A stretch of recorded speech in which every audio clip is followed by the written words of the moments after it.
Boa noite. Hoje vamos ter a apresentação sobre uma palestra sobre sexualidade. É mais uma que faz parte do nosso projeto de palestras online. Lembrando a todos, o projeto ele é feito por 3 instituições.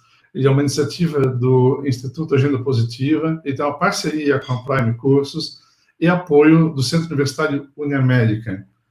Então, vamos lá, vamos apresentar o nosso palestrante de hoje, professor Marcos. Boa noite, Marcos. Boa noite, obrigado pelo convite. Bem? Tudo bem. Ok. O Marcos é psicólogo e especialista em sexualidade humana. Ele se formado em sexologia pela Associação Brasileira de Profissionais de Saúde, Educação e Terapia Sexual. O Marcos também é colunista do portal Sexo Sem Dúvida. Bom, hoje nós vamos ter uma palestra sobre esse tema, sexualidade ontem e hoje. E só para introduzir, Marcos, só vou dar a introdução e aí você assume a palestra, ok?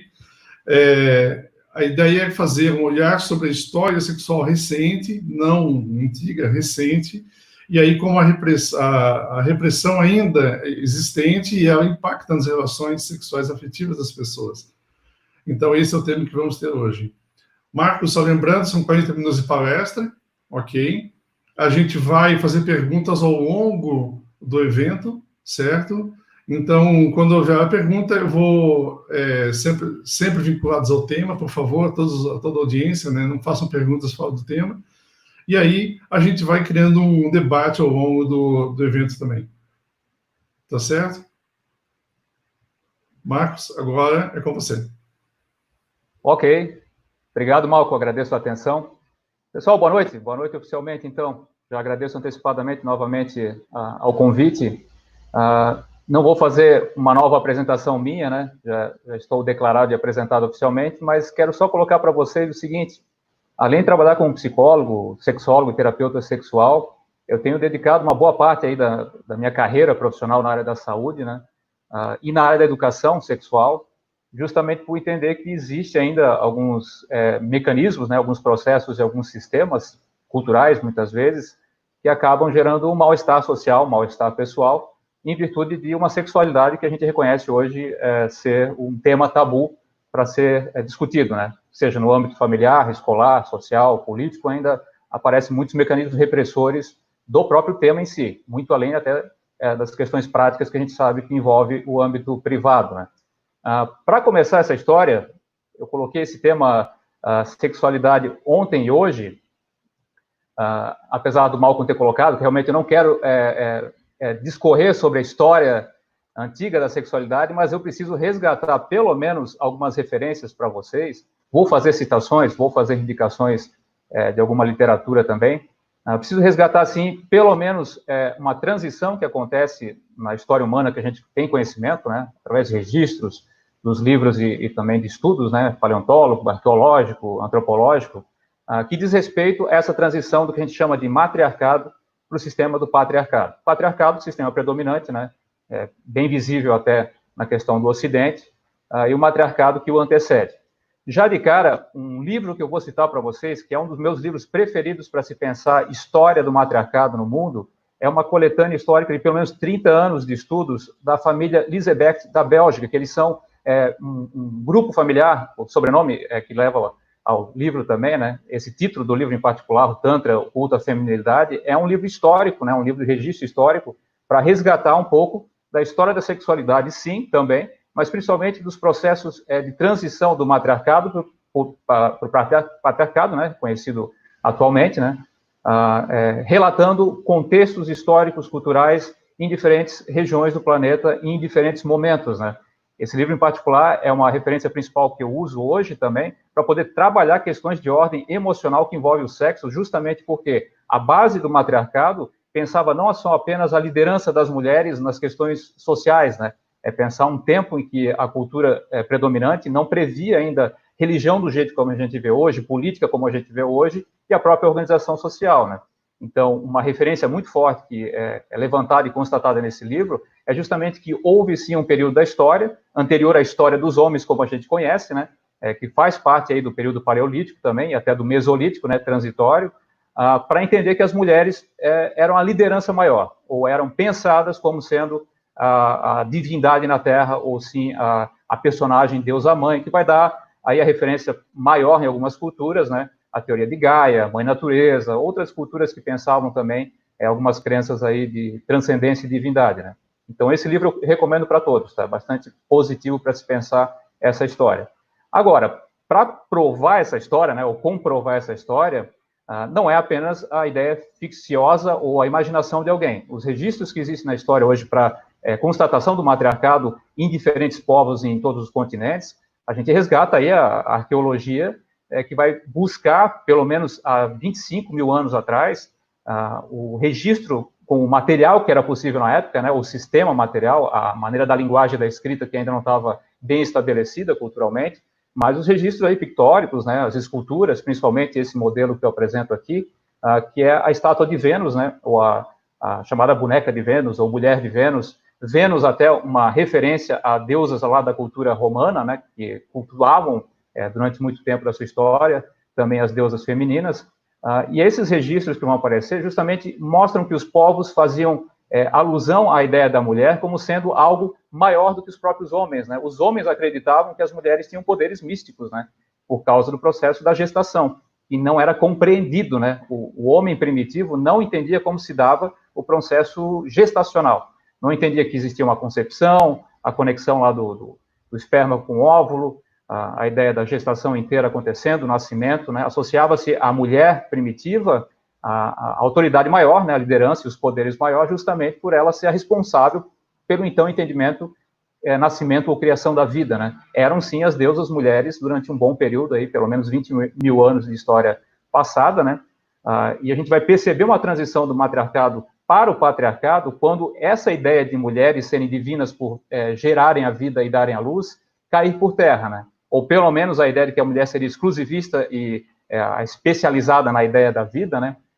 Começa a ser desconstruída. Essa desconstrução é bastante curiosa, que ela só vai aparecer no pós-período glacial, né, quando o planeta começa a se aquecer novamente, aí, um período de pelo menos 15 mil anos atrás, em que a gente vai poder fomentar a cultura agrícola, a ideia até dos povos nômades começarem a se agrupar para criar as sociedades primitivas, né, os primeiros grupos mais organizados, e aí acontece algo bem interessante, que é o homem observando, a partir do processo de domesticação dos animais, o coito, né, a cópula, os animais fazendo sexo, nos grupos em que os animais não faziam sexo, não ocorria a gestação, a concepção, propriamente dita, e nos grupos que haviam mais cópula, acontecia a gestação. E o homem, mesmo sendo primitivo e ignorante na sua época e condição limitada, conseguiu enxergar isso ali como sendo também uma oportunidade. Além de entender que ele faz parte do processo, né, começa a induzir até essa ideia de que, eu sou o colocador da semente, a mulher é só o receptáculo e que vai gestar o bebê, começa a se usar essa ideia também para desconstruir o misticismo em torno da mulher, e a partir daí a gente começa a contar a história do patriarcado. É interessante perceber que a partir de um dado histórico, um fato da natureza, o homem começa a se perceber predominante ou mais, uma condição maior, né, de poder sobre a mulher. Eu vou passar alguns slides aqui, para a gente poder até entender um pouco de como na história isso é construído, né, essa ideia de patriarcado, e como isso vai afetar a nossa sexualidade hoje ainda, tá? Ainda temos elementos desse histórico de aí, pelo menos 5 mil anos atrás, que o patriarcado constrói, sistemas de regimento, de lógica política, construção das sociedades, que afeta diretamente a nossa manifestação, tanto afetiva como a sexual, seja as práticas sexuais, sejam as formas de se relacionar afetivamente, construção, né, das famílias, aí, os modelos e tudo mais, ainda há uma referência muito antiga, predominante, ou pelo menos que está influenciando a nossa conduta hoje, né? É um sistema de crenças e valores que ainda aparece muito forte, né? Do patriarcado propriamente dito, a gente sabe que existe aí sim um registro no nosso calendário ocidental, né, o que a gente chama de era comum, o Ocidente, todos os países que o compõem, compartilham nesse calendário, né, muitas vezes chamado de calendário cristão, calendário judaico. Pelo menos nós temos aí registrados 5 mil anos para entender essa nova organização social, que é quando as mulheres saem da posição de poder maior, perdem a liderança, perdem o status do místico que era atribuído a elas e começam a ser subjugadas, principalmente pela força física do homem, que até então era considerado aí o predominante do aspecto fisiológico, né? Ter maior estatura, maior musculatura, e começa a se usar, então, da força física também para impor à mulher uma condição de subalterna. Isso é importante frisar, né? Ainda hoje, a gente atribui muitas vezes à mulher um papel ou uma função, aquela expressão usada ainda hoje de doméstica, né? Que é muito antiga essa ideia de domesticagem, né? O doméstico, ou domesticar, é o ato de tornar os animais aptos a conviverem com a gente ou responderem a nossos comandos, né? Então, cuidado com essa expressão doméstica quando se referir a uma mulher. Você está referindo-se a ela uma condição de subhumanidade, muitas vezes de animal subhumano, né? Doméstica, foi domesticada e está sujeita à vontade do seu mandatário ou seu dono, por assim dizer, né? Vamos avançando aqui para pensar outras questões. Como a ideia é fazer um resumê dessa história maior antiga, para poder apontar uns fatos aqui que a gente constata no nosso tempo, né? Eu já vou avançar aqui desse sistema patriarcal para o que seria, talvez, as duas culturas mais influenciadoras que a gente percebe de todo o Ocidente, né? A ideia da antiguidade grega e romana, antes de se fundir numa só religião, num só sistema político, né? Vai aparecer muito forte ainda a cultuação às divindades, né? O politeísmo ainda existia nesse momento, ou nesse movimento, de 5.000 anos atrás. Porém, a gente sabe que a tríade, né, que a gente chama hoje de movimento judaico-cristão-islâmico, é uma proposta de unificação dos povos, de certa maneira, uma estratégia também política, que vai criar a ideia de Deus único, né? A ideia lá do Deus de Abraão, que é o início do Velho Testamento, ou a Torá judaica, para direcionar aquela antiga crença dos múltiplos deuses e deusas, né, que esses povos acreditavam em deusas femininas também, para um Deus único, antropomórfico e direcionado ao estereótipo do que a gente chama do masculino ou a imagem do homem. Então, o Deus do monoteísmo, ele é um Deus homem, ele é um Deus atribuído ao másculo, né, ao corpo do homem, à conduta do homem, à postura do homem, ou do que foi construído em torno dessa crença aí ao longo da história. Então, a gente pode pensar dessa maneira. O patriarcado é uma ideia que é fundamentada em religião monoteísta, com a imagem do homem à frente da mulher, e começa a se criar aí as políticas, né, para se estabelecer os novos agrupamentos, né, inclusive de maneira até cruel e violenta, né, de poder invadir um povo e atribuir essa nova formatação, essa nova crença, né, e esse novo sistema pela força, que foi o primeiro movimento maior que a gente reconhece aí do movimento monoteísta também. É pela força que se conseguiu atribuir lá seus sistemas, né, seus valores, e muitos povos politeístas contrários a isso, né, que rejeitaram, ou vieram a padecer sobre o jugo da espada, né, a força física, ou se converteram, né, ainda hoje a gente percebe que há uma conversão de muitos povos, né, de muitas regiões que há o politeísmo, à crença monoteísta, a ideia do Deus único e a imagem de um Deus humano, com a versão ali, a imagem do homem. Agora, dessas culturas, que mesmo antes do monoteísmo existir, ainda assim já existia, ou pelo menos já existia, né, nesse movimento transitório, uma ideia de mulher ser tratada, vista e manuseada, de certa maneira, como objeto, né, ou ser inferior, e a mulher entra na mesma categoria que a gente entende hoje da escravidão dos afrodescendentes, né, das pessoas negras.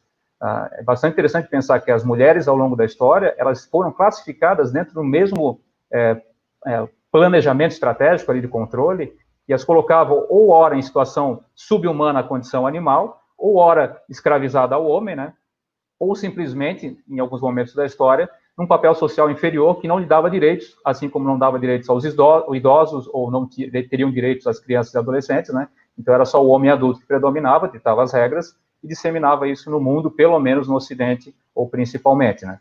E a gente pode avançar um pouco mais para entender também essa transição.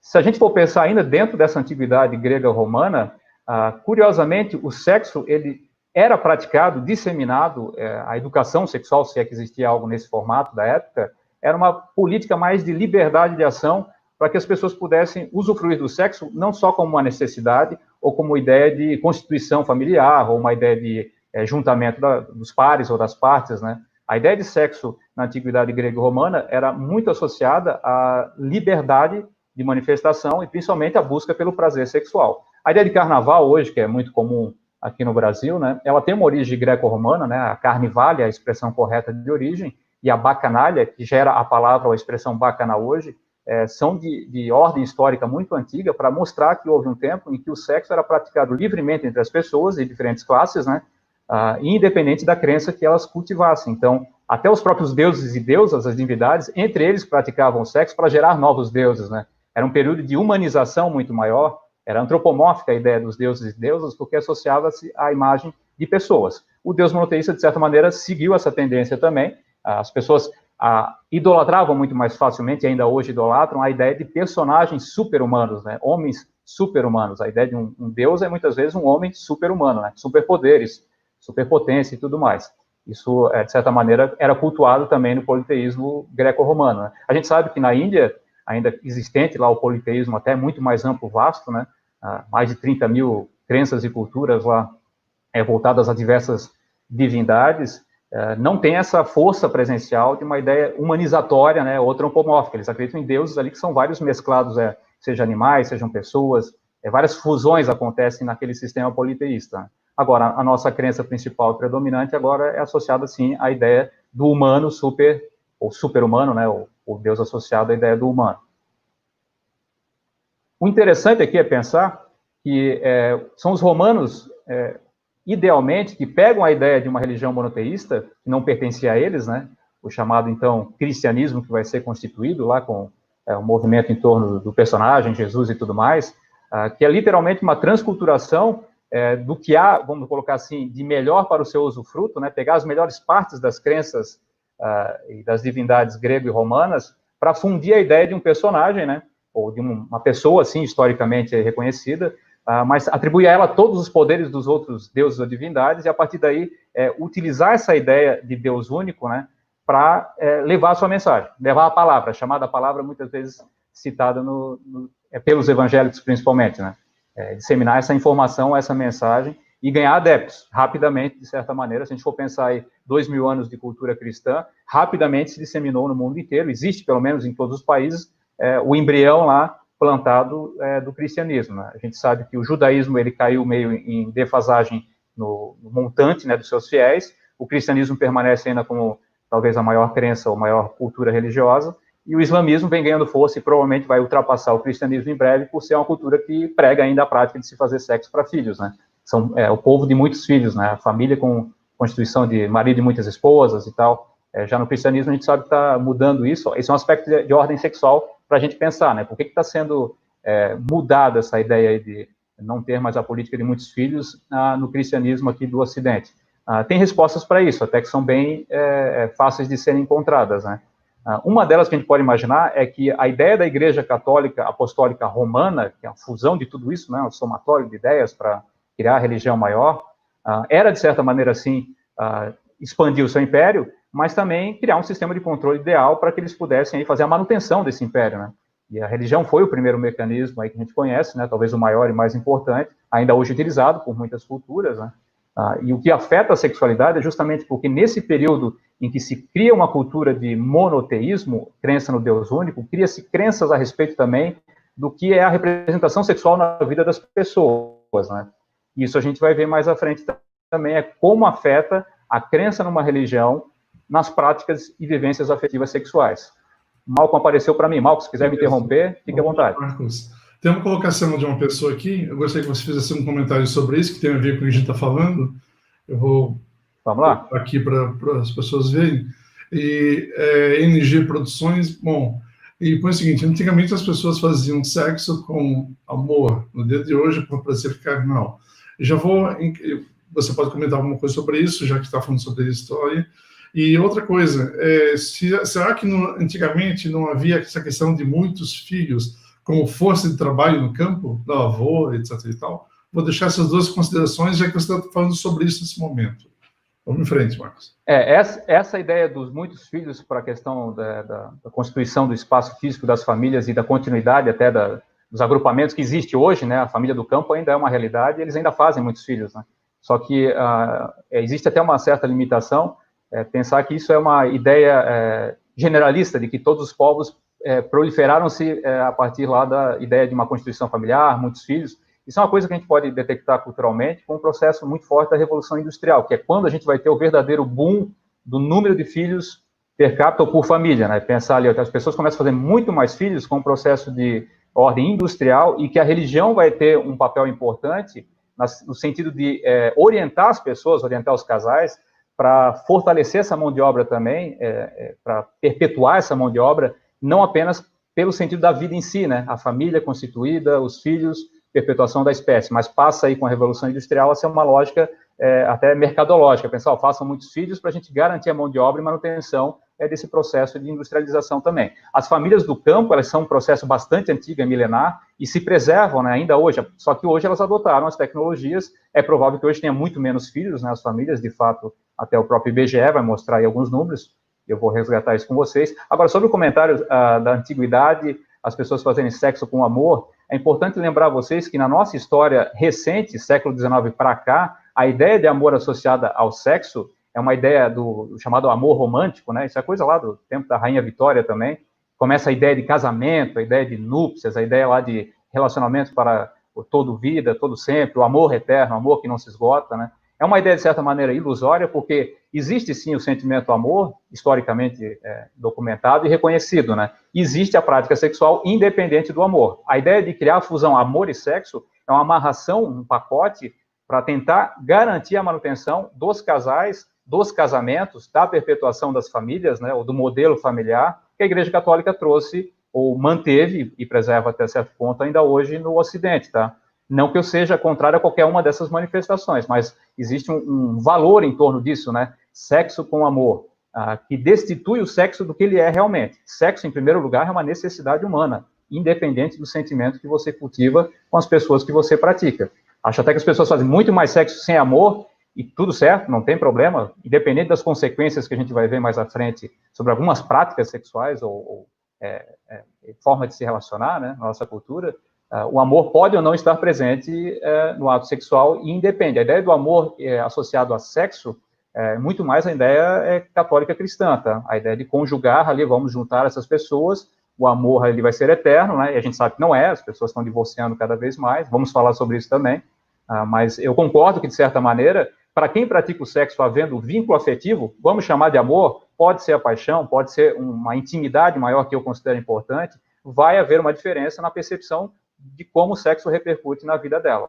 Não é só uma questão de dizer que dá mais prazer ou menos, ou é melhor ou pior, tá? É perceber que quando se faz sexo com vínculo sentimental, intimidade, afetividade, repercute de maneira diferente na vida das pessoas. E quem faz sexo casual, aleatório, sem sentimento nenhum, vai ter prazer sexual, mas não vai ter a repercussão do que seria constatado no vínculo afetivo, né? Pode falar, Malco. Ok, temos mais uma pergunta aqui, que a pergunta é a seguinte, a gente talvez tenha muitas perguntas essa noite. Eu posso viver a minha sexualidade livre de preconceito? Pois é, a expressão posso, né, a palavra posso viver a minha sexualidade de maneira livre? Eu diria que sim. Porém, no contexto atual, existem consequências de se querer manifestar essa sexualidade livre. A gente sabe que existem muitos problemas aí de ordem cultural, que tem a ver com crença, tem a ver com políticas, tem a ver com valores e tudo mais, que muitas vezes nos impedem de expressar a nossa sexualidade. Isso eu vou pedir para a gente segurar para adiante, porque a gente consegue chegar na história nisso também, para entender o que há uma repressão sobre as expressões e manifestações sexuais do sujeito. Agora, não tenham dúvida, tá? A gente caminha para uma liberdade muito mais prática, ou pelo menos naquilo que a gente expressa publicamente, falado, né, o sexo que a gente fala, o que a gente pensa e expressa verbalmente, e da maneira como a gente quer praticá-lo também na nossa vida, né? Eu vou avançar um pouco aqui. Eu coloquei esse slide aqui resgatando um momento histórico que ele é bem crucial para entender alguns processos de repressão, que é a chamada caça às bruxas, né? Olha a referência, né? Que é de origem também católica, né? A gente sabe que teve muitos chamados concílios, né, da Igreja Católica para regulamentar várias coisas na vida das pessoas, né? Um desses concílios, ou uma dessas tratativas, é o chamado aí movimento de caça às bruxas, né, com processo inquisitório também, que vai reprimir de imediato o comportamento sexual das pessoas. Paralelo a essa chamada caça às bruxas, vai acontecer o chamado Concílio de Trento, que é a tratativa de que a igreja precisa educar as pessoas para o sexo de alguma forma. Talvez a Igreja Católica tenha sido, no Ocidente, uma das primeiras instituições a criar manuais para a conduta sexual do ser humano, tá? E, de certa maneira, foi útil em alguns aspectos, né? Mas não caberia dar continuidade, porque foi um mecanismo repressor da sexualidade, principalmente das mulheres. E a gente vai chegar nisso também, avançando mais alguns tópicos aqui. Mas são fatos históricos, tá? A gente resgata isso não só nos livros, a gente sabe que está culturalmente disseminado, e a Inquisição, caças às bruxas e manuais confessionais, esse é o nome dado talvez ao primeiro manual de educação sexual da Igreja Católica, é manual confessional, onde as pessoas vão confessar os seus desejos, mesmo os não praticados, tá? É o que você pensa sexualmente por si só, seria um pecado da época, né? Hoje a gente está dispersando e diluindo um pouco essa ideia, que já não faz mais nem sentido querer reprimir as pessoas também no pensamento, né? Já chega a ser um absurdo, né? Deixa eu passar mais um slide aqui para a gente avançar um pouquinho. Aí sim a gente começa a entrar mais próximo da nossa realidade, o que ainda repercute hoje, né? Tudo isso que eu apresentei, na verdade, de alguma forma, respinga no nosso tempo presente, né? Vem às vezes camuflado de alguma ideia aí moderna, mas ainda é sistemas de controle de ordem afetiva sexual das pessoas, né? Eu vou fazer uma referência aqui ao filósofo Michel Foucault, porque ele foi um dos expoentes aí da história da sexualidade, do escrito, do registro, para encontrar, detectar, apontar e acusar aonde acontece a repressão sexual maior nos estados, ou no fator aí, estado envolvido com a religião ainda, né? Mesmo havendo uma dissolução ou separação aí histórica, a gente sabe que a religião influencia muito ainda a nossa política, né? Ou as políticas dos vários países.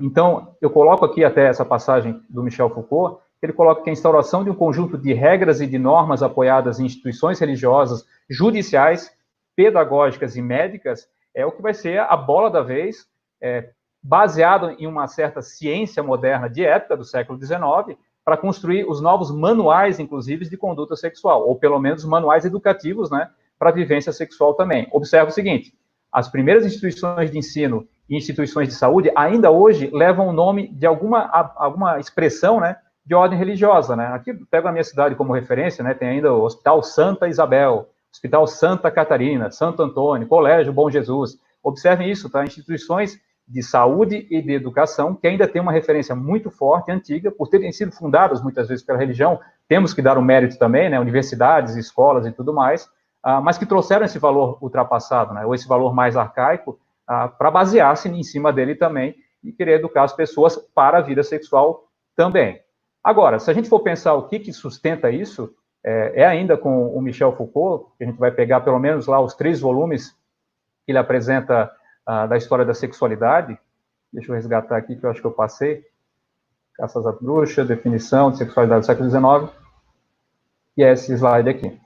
Ele vai apresentar, por exemplo, que existem as mudanças do modo pelo qual indivíduos são levados a dar sentido e valor à sua conduta, desejo, prazer, sentimento, sensação e sonho. Ou seja, não bastasse querer controlar os corpos das pessoas, o que elas fazem com seus corpos, ainda existiu no século XIX e até o início do século XX uma tentativa ou uma tratativa de se controlar o que as pessoas pensavam sobre sexo, inclusive com a censura dos conteúdos materiais que iriam circular. A gente tem histórico no Brasil, por exemplo, que a primeira manifestação pública, né, gráfica, vamos colocar assim, a primeira revista Playboy aqui no Brasil, ela vai aparecer na virada do século XIX para o século XX, né? É chamado do Rio Nu, é uma revista muito antiga, que trazia algumas poucas imagens do corpo feminino, eram gravuras, muitas vezes, e era alcançado só uma elite, né, que teria acesso a essa revista, e seria o ensaio ou os primórdios da pornografia aqui no Brasil, né? E isso tudo com muita censura e muito controle, para ditar as regras de como seria aí a transmissão de imagens sexuais, né, ou erotizadas. E acho curioso até pensar que até o ano de 1920, no Brasil, já existiam iniciativas, né, ou tentativas de se educar as pessoas na escola mesmo, a educação sexual primária ali, porém com muitas limitações. Só para vocês terem uma referência do que foi o início da educação sexual no Brasil para a educação sexual hoje, naquela época, os poucos escritos e manuais eram direcionados para os homens, as mulheres teriam acesso a alguma instrução a partir de 18 anos de idade, se estivessem noivas, próximo ao casamento, porém apenas limitado ao uso que o homem teria do corpo delas, e os homens fariam uso de uma educação mais voltada ao que fazer no sexo para engravidar sua esposa, ou para ele ter o prazer próprio lá e fazer da sua noite de núpcia, pelo menos lá um momento de satisfação pessoal, né? A gente sabe que, historicamente, vai aparecer muitas vezes aqui na minha fala, né? As mulheres foram as que mais sofreram, né, com o processo sexual, justamente porque a repressão maior ainda está cometida, ou ainda é entendida em torno delas, ou acima delas, e é nisso que a gente vai querer trabalhar também, um processo aí de educação que seja superar essas diferenças, né? Superar essas manipulações que envolvem muitas vezes o corpo da mulher, né? Chegaremos a isso também. Deixa eu avançar mais um aqui. Está passando aqui. Foi. Pois bem, um tópico dessa conversa, que eu gosto muito de conversar nas palestras e reuniões que eu faço em grupo de estudo, são as revoluções sexuais datadas históricas que impactaram em tudo isso que a gente viu no passado, tá? Todos os mecanismos repressores, de certa maneira, vão ser afetados ainda hoje diretamente, por isso que eu apresento algumas delas, não são todas, existem várias, na verdade, né? Mas as principais que pelo menos eu reconheço, até nos livros de história que resgatam, são as revoluções sexuais que impactam movimentos culturais, ordem científica, educação sexual, práticas diferentes, novo envolvimento aí, ou a partir de agora, uma manifestação da mulher mais proativa dentro de vários contextos, né? Aí eu coloco aqui, por exemplo, o preservativo de látex de 1912, que vai vir junto com o petróleo, as descobertas e produções, né? Que ele é uma revolução sexual, se a gente for pensar, nessa disseminação de ISTs, que são as infecções sexualmente transmissíveis da época, né? É pensar que sífilis e gonorreia, isso era epidêmico, era uma coisa exagerada e absurda. Em vários períodos, ainda hoje aparece muito forte a questão de proliferação da sífilis pelo não uso do preservativo, né? Mas se a gente for pensar, além disso, até se puder resgatar o slide para mim, agradeço, Alvarez, que eu já passo a bola para o Malcolm também. A gente vai ter esse movimento de estudos e pesquisas científicas, né, que além do estudo do Alfred Kinsey, que é um dos mais polêmicos por ser o primeiro que tem alcance mundial, a gente vai ter também os estudos de Master Johnson, que eu quero passar aqui para vocês, que eles acompanham, junto com o surgimento da pílula anticoncepcional, e que vão até fortalecer uma ideia da Organização Mundial da Saúde, do sexo, da prática da vida afetiva sexual, ser um elemento essencial para o bem-estar humano e para o alcance da felicidade, tá? Ele está dentro de um circuito de lógicas e de temas organizado hoje e constatado pela OMS como sendo fator determinante para o bem-estar, saúde física e mental e felicidade humana. Então, é pensar que com a pílula anticoncepcional, hoje reconhecida talvez como uma das maiores revoluções sexuais, né, a gente vai colocar ali a condição da gestação, da gravidez, da constituição familiar, da propagação ou perpetuação da espécie em segundo plano, e o sexo pelo prazer, pura e simplesmente independente de sentimento, vai ganhar voz e vez, e isso a gente vai ver nos movimentos que acontecem nos anos seguintes, né? A década de 70 lá é a década do amor livre, né? Do movimento Woodstock, hippie, movimento gay, feminista, tudo isso aparece muito forte, num espaço de tempo muito curto, né? Eu cito o Master Johnson aqui, o médico William Master e a psicóloga Virginia Johnson, porque eles vão fazer talvez a maior pesquisa a nível mundial de ordem prática sexual, estudar o sexo na prática, tá? Eu vou colocar só o primeiro livro deles, que é o de maior referência, que é a Resposta Sexual Humana. E tem uma coleção completa de livros de Master Johnson, que são pesquisas em laboratório, colocando as pessoas para fazer várias práticas sexuais e constatar que muito do que era atribuído ao sexo de forma errada, especulativa pela religião, cai por terra quando você começa a analisar fisiologia, biologia, anatomia, psicologia e sociologia do sexo. São elementos essenciais para a gente poder estudar a sexualidade humana também. Malcolm, volta para a tela aí. Quer falar ou perguntar também? Vamos lá. Vamos lá, desculpa. A interrupção naquela hora, eu sei que estava... O tempo passa rápido, né? Ainda, Marcos, desculpa. Obrigado, Tamara. 10 minutos. Vamos lá. Vamos lá. Tem uma pergunta aqui, e tem uma outra pessoa que fez um comentário também, eu vou tentar condensar os dois na pergunta, mas estou expondo a pergunta do Jonas Gomes, ok? Então, sexo e sexualidade são a mesma coisa? Todo mundo tem sexualidade? Antes disso, uma outra pessoa fez uma pergunta, uma colocação, que ele não entende porque as pessoas odeiam as pessoas que gostam de outras pessoas do mesmo sexo. Então, a reflexão aí com você, Marcos. Uhum. Então tá, vou tentar responder as duas num combo aqui, né? Primeiro aspecto, sexo e sexualidade não são a mesma coisa, tá? A expressão sexualidade é tratada ou apresentada à população no século XIX. É a organização daquilo que a gente apresentou como formatação médica, jurídica, pedagógica, influenciada pela religião, para se pensar o sexo na vida das pessoas. Então, o sexo, eu diria para vocês, que ele está dentro do guarda-chuva sexualidade, com pelo menos 10% de importância de conteúdo, mas todos os 90% restantes da sexualidade não dizem respeito ao ato sexual, tá? Isso é bastante importante. A educação sexual hoje, até prevista no Brasil, que não está sendo aplicada nas escolas, né, mas que existem cartilhas e tratativas aí educacionais, as cidades e estados conseguem escrever e produzir, muitas vezes, os seus documentos, né? A educação sexual, ela não prevê um ensino de sexo para jovens, por exemplo, mas sim um ensino de sexualidade, que são aqueles 90%, e aí eu posso colocar a cultura, a afetividade, as relações que se estabelecem, as paixões, os desejos, as manifestações culturais diversas, e o sexo vai ficar lá nos 10%, muitas vezes, tratado sim na escola hoje, né, ainda de maneira limitada, como eu vou apresentar a seguir. Sobre a questão de pessoas odiarem a questão da manifestação ou da orientação sexual homo, né, diria para vocês o seguinte, isso é uma coisa que está com os seus dias contados, tá? Não só pela educação sexual, que vai ganhar cada vez mais voz e vez, não apenas na escola, até diria que a escola ela vai ficar em segundo plano para se educar para a sexualidade. Eu penso que por causa da internet, a gente vai ter muito mais reforços, aí já existem muitos movimentos na internet, né, de educadores, propagadores da sexualidade, de temas de sexualidade, que vão ganhar muito mais espaço, inclusive para as famílias educarem os seus filhos a partir de conteúdos que não são providos pelo Estado e nem pela igreja, né? A igreja, vamos colocar, não tem conteúdo de sexualidade para se educar as pessoas, tá? É uma limitação. Ou pelo menos me digam qual igreja está ensinando sexualidade que eu me converto a ela, né? Ou aquela crença. Desconheço, tá? Realmente não é um papel também da igreja educar para a sexualidade. A escola, sim, tem um papel de, pelo menos, nos anos ali do ensino médio e uma parte do ensino fundamental, tratar de questões de ordem da sexualidade que envolvem doenças, que envolvem cuidados anatômicos, fisiológicos, biológicos, até de certa maneira bem limitados, né?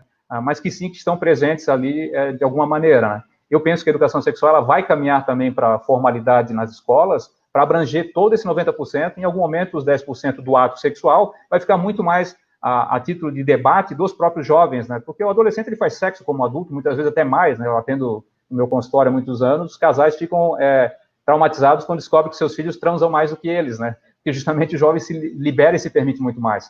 Agora, sobre ainda a questão da homossexualidade, né? Vamos pensar aí a paleta, né? De manifestações sexuais, da orientação. Nós vamos ter um novo encontro em breve também aqui, que vai falar só sobre isso, tá? Mas, em síntese, vejo que, por causa, muitas vezes, da crença, de um valor antigo e de algumas políticas atrasadas, a manifestação da orientação, que é diferente da heterossexual, ainda é estigmatizada, apesar de, juridicamente, já ser tratativa ali, de receber qualquer tipo de orientação, como sendo dentro da normalidade, dentro da sexualidade.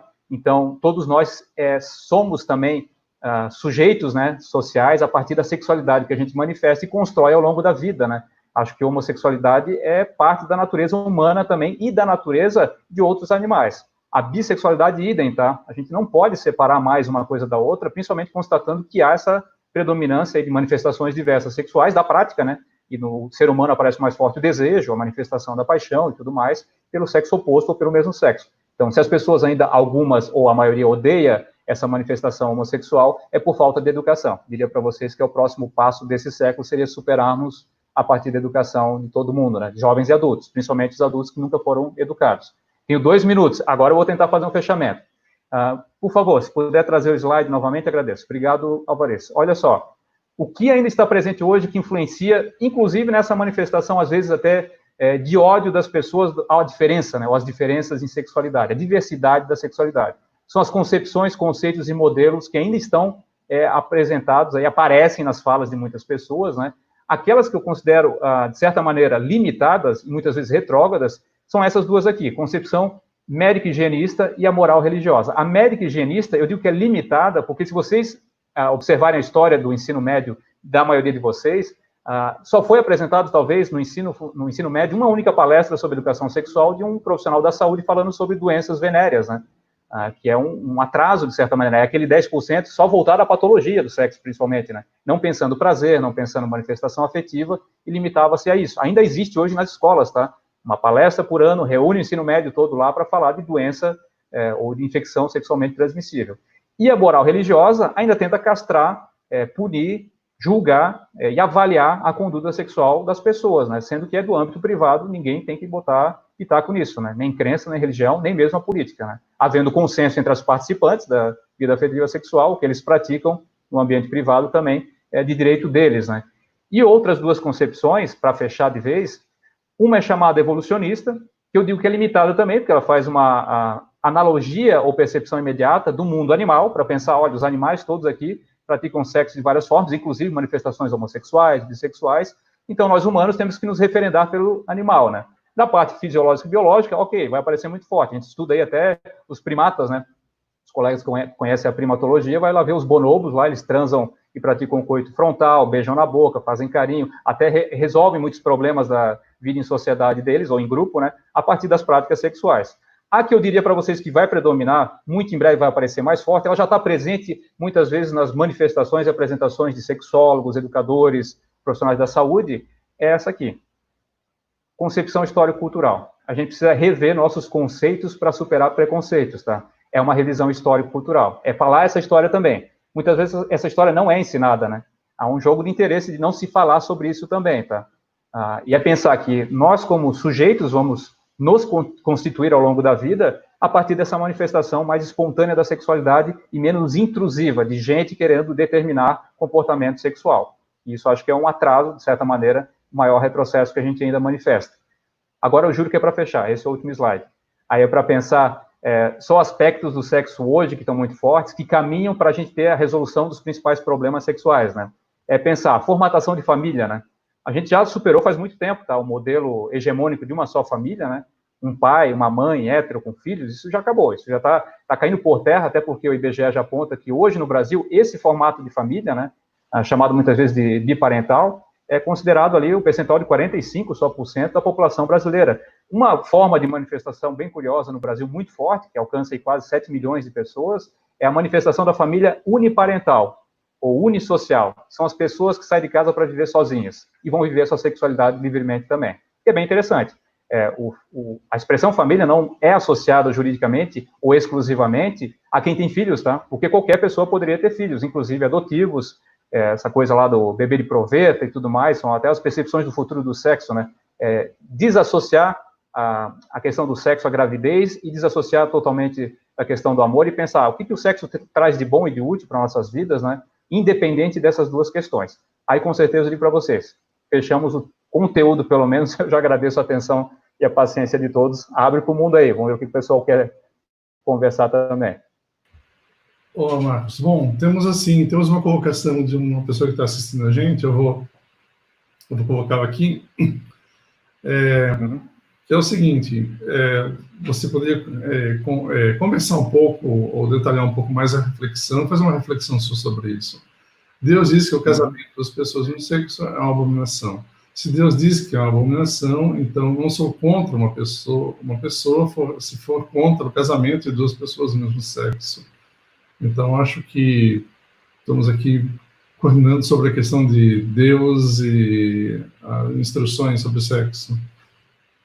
Pois é importante lembrar, pessoal, que a manifestação religiosa e a crença praticada por algumas pessoas, ou alguns consideram a maioria aqui da população, né, católica cristã, isso é de âmbito privado, tá? A ideia de separação Estado e Igreja é justamente para não cometerem-se mais crimes contra a sociedade baseado em crença, religião e fé. Ou seja, se você acredita numa divindade, no monoteísmo, no Deus cristão católico, e segue à risca os protocolos dessa religião, seja feliz com isso. Mas não queira induzir as pessoas a acreditar na mesma coisa, porque a educação sexual não é feita de religião. Não é baseada em princípios mitológicos que a gente considera hoje da religião. Nada contra, tá, pessoal? Minha família, boa parte, ainda é de ordem evangélica, cristã, católica, e eu lido muito bem com isso, né? Eu não sou o principal praticante e adepto de nenhuma religião para defendê-las também, né? Mas não vou aqui atacar, eu só posso dizer para vocês que a educação sexual se faz em casa, sim, se faz com valores, de certa maneira, vai ter o seu sistema, né? Muitas vezes baseado na crença religiosa, que é, de certa maneira, o modelo que muitas pessoas querem seguir, mas do aspecto de vida afetiva sexual e saúde mental, eu vejo que quanto mais se reprime com essas estratégias também religiosas, não só apenas, mas a repressão é o que o fator da geração de doenças, né? Do mal-estar social que a gente vive por causa das questões sexuais. Então, vamos separar uma coisa da outra e sejam felizes com as suas crenças e valores também, não reprimindo a vida afetiva e sexual dos demais, beleza? Marcos, acho que seria interessante, já que você falou bastante em religião, seria interessante você falar uns 2 minutos do seguinte, que nós vamos condensar isso aí, nós estamos falando do Ocidente, né? Mas se a gente transporta essas concepções para o Oriente, por exemplo, nós temos concepções diferentes em relação ao sexo, ou ao amor, ou ao casamento, ao próprio casamento, assim por diante. Então, você vai ter filipinos, você vai ter Ásia, você vai ter Oriente Médio, enfim. Acho que você poderia botar um pouco sobre isso para a gente sair dessa questão católica, porque é muito presente aqui no lado ocidente. E aí as pessoas acham que às vezes tem uma perseguição em torno da religião, mas não é. Temos outras concepções ao redor do planeta. Uhum. Só que tem um problema, Malco, que é o seguinte, por exemplo, se a gente pensar a Índia de 100 anos atrás, povo indiano politeísta, pregava a vida sexual ali também dentro das suas crenças, né, com muito mais liberdade, fraternidade e amor, inclusive colocando as mulheres em condição de divinas também, né, o processo sexual deles era muito mais emancipatório das mulheres. Hoje, acontece um processo ali até de disseminação do islamismo, que está apresentando-se também nessa cultura, né, influenciando, colocando os homens novamente no papel de poder maior e as mulheres sendo reprimidas, né, e a gente enxerga isso nos dados e fatos da violência que é cometida também nesses povos, né? A gente sabe que o Brasil é exagero até de tanta violência, mas nesses povos ainda aparece muito forte a violência contra a mulher, né? Então, pensar a diferença cultural, ela é de momento, muitas vezes, temporal, né? Uma crença do momento, um novo valor que é pregado, uma nova religião que aparece, uma miscigenação cultural, e tudo isso influencia também nas manifestações sexuais, né? Eu vou citar um exemplo rápido para vocês, que alguns anos atrás eu assumi uma responsabilidade, um compromisso aí com um povo, uma população da Angola, que é transmitir informações de educação sexual para aquela população. O que acontece? Me encontraram na internet e solicitaram para ajudar os jovens de uma região, até hoje tem mais de 5 mil seguidores meus angolanos que me solicitam para esclarecimento e orientação em temas de sexualidade, né? E eu vejo muito forte naquela cultura que já está sendo iniciada, e já existe um processo lá de cultura religiosa sendo apresentada a eles já falam do cristianismo, aparece também, né? Só que eles preservam um valor do sexo vinculado à afetividade, buscando lá a fala do colega no início, né? Que é muito forte. Eles têm um sistema ético, um respeito pela relação sexual e tratam o sexo como uma coisa, um valor na vida deles, que é difícil até ver propagarem um preconceito com as questões do sexo. Eles querem aprender sobre sexualidade, querem manifestar os sentimentos deles de maneira livre e querem cultivar o hábito de relações ali, até mesmo relações monogâmicas, que seria a clássica nossa que predomina, né? Só que a gente percebe que isso, passado de uma cultura para outra, predomina, sim, alguma religião e algum sistema político que muitas vezes ele ainda é repressor, né? São poucos países, talvez hoje, que consigam se libertar dessas amarras aí de crença e política, influenciando o privado. O ambiente privado não é só dentro do quarto, mas o ambiente privado na sua cabeça, para você não enlouquecer com as questões alheias aí muitas vezes do ódio que é disseminado, da contrariedade, né, da divergência. Então, eu diria para todo mundo que fiquem tranquilos, quem viver verá uma educação sexual que vai ser disseminada aí, a partir também dos mecanismos virtuais, né, para que as pessoas se permitam muito mais, e não é a libertinagem, não é a loucuragem, muitas vezes o pessoal acha, né, do sexo de risco, né, das manias e dos vícios, mas é muito mais de uma vida afetiva sexual aí mais rica, né, mais produtiva, uma intimidade que as pessoas conseguem superar medos, tabus e preconceitos também sexuais.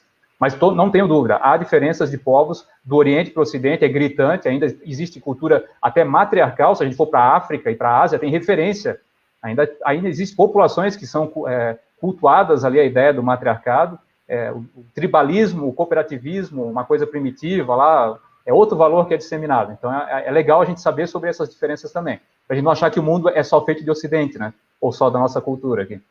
Sim, por isso que eu fiz essa abordagem. Mas vamos lá. Eu queria comunicar à audiência o seguinte: nós vamos ter o Marcos de novo, dia 3 do mês 6, ou seja, no mês que vem, em junho, e vai estar falando sobre entendendo a sexualidade. Eu acredito que nós vamos aprofundar aí, fizemos uma revisão histórica nesse momento, e eu acredito que a gente vai aprofundar. É isso mesmo, Marcos? Isso aí. Vamos falar de sexualidade, um aspecto bem amplo do nosso tempo presente, já pensando no futuro, o que vai acontecer daqui para frente também. Muito bom. Então é isso aí, Marcos, muito obrigado pela tua palestra, e gostaria de agradecer a toda a audiência que nos acompanhou essa noite. Essa palestra vai estar gravada e disponível nos canais tanto do Instituto Agenda Positiva quanto na Prime Cursos, e acompanhem esses dois canais e vocês vão ter essas informações todas lá. Bem, muito obrigado pela audiência, e a gente se encontra na próxima terça-feira com outra palestra.